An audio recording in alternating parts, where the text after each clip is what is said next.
kid's a bully. He's never been in a street fight, never actually been thrown into a trash can or like any kind of shit like that. Who are you? You never fight in street. You American guy. In American, you cannot fight in street. There we go. I am from real mountain. I can eat you in street Here we fight. go. Where are you from? Where are you from?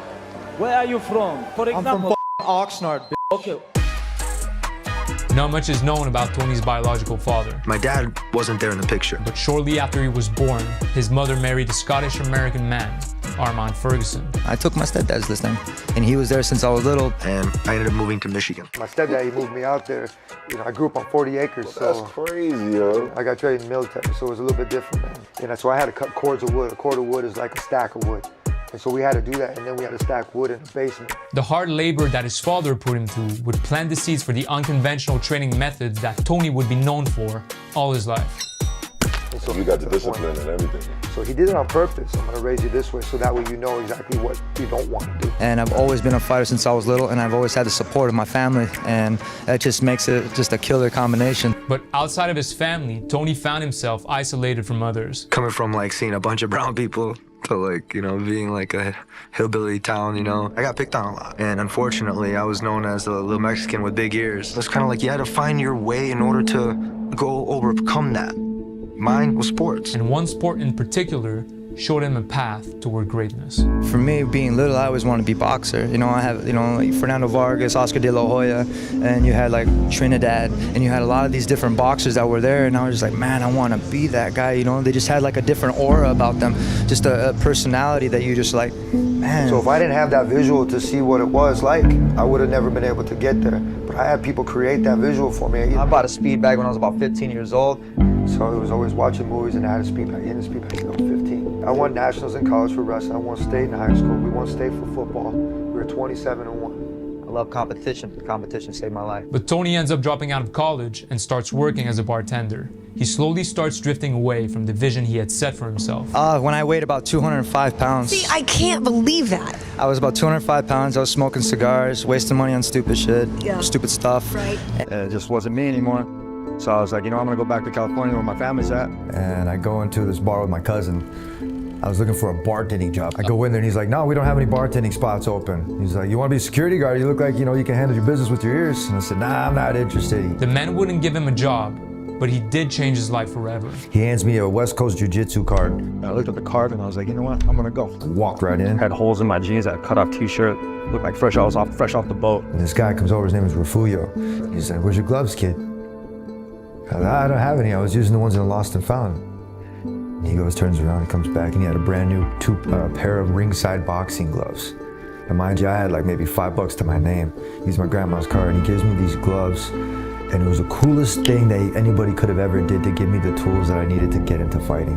And it was the only opportunity I ever asked for. Anytime anybody gave me an opportunity, I used it. I never let it go to waste. And it was like the golden opportunity for me to accept that my reality is I am an athlete, I am a professional, and this is where I belong. I went back home, told my parents, because they were the only ones that really mattered. I was like, you know what, all these other jobs, these side jobs are bullshit.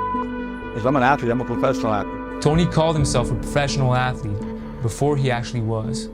I'm trying to get in the UFC. I try and say you will go. I trying to see that. Made that decision and man, took a big ass chance. You know, barely making rent, barely paying the phone bill, but From that moment on, it was just music to my ears. I was an amateur fighter, dude. I was working at Coffee Bean, lifting green coffee off of the semi-trucks onto pallets. I was just like, had all these random odd jobs, but it was always like I was lifting. And I would do it, and I would handle like 100 and some odd bags.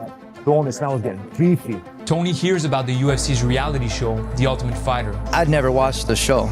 I didn't know what was going on. I talked to my coach. I was like, hey, I'm gonna try out for the show. He's like, you know what the show's, right? And I was like, no, I just know it's what I have to do to get in the UFC. But he gets rejected. I would survive off of like $5 a day, but it was that hunger that kept me on top of everything. He loses his first professional fight against Karen Darabedian, who pops a tendon in his leg. After the fight, he goes to a bar and meets a girl. We danced, and it was funny because I totally forgot about my leg being broken.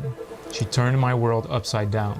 She's always been that sponsor for me, like not through money, but always been that mental sponsor. Her name was Christina, and she became his wife. I went and got a ring. I was trying to get down on her knee, and she said yes before she looked at the ring, but I was like, no. She was choking me with a hug. I was like, no, you gotta look at the ring. See, that's where the Tony Ferguson XT comes in. That's Christina and Conan. His second application to the Ultimate Fighter also gets rejected, but Tony's the type of guy who applies 3 times. I told him, I was like, I tried out 3 times for this. You guys need to take me. I was like, I've been taking this seriously. I don't have any other jobs. This is exactly what I was born to do. Fighting is in my DNA. Our pick is Tony Ferguson.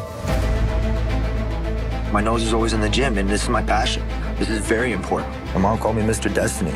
This is my destiny. You know, if you want something, you have a dream, what you do is you fight for it. Tony's nasty, and Brock Lesnar feels he's the best guy here. Good job. Thank you. Good job. Tony tears through the competition, but finds himself in a weird situation.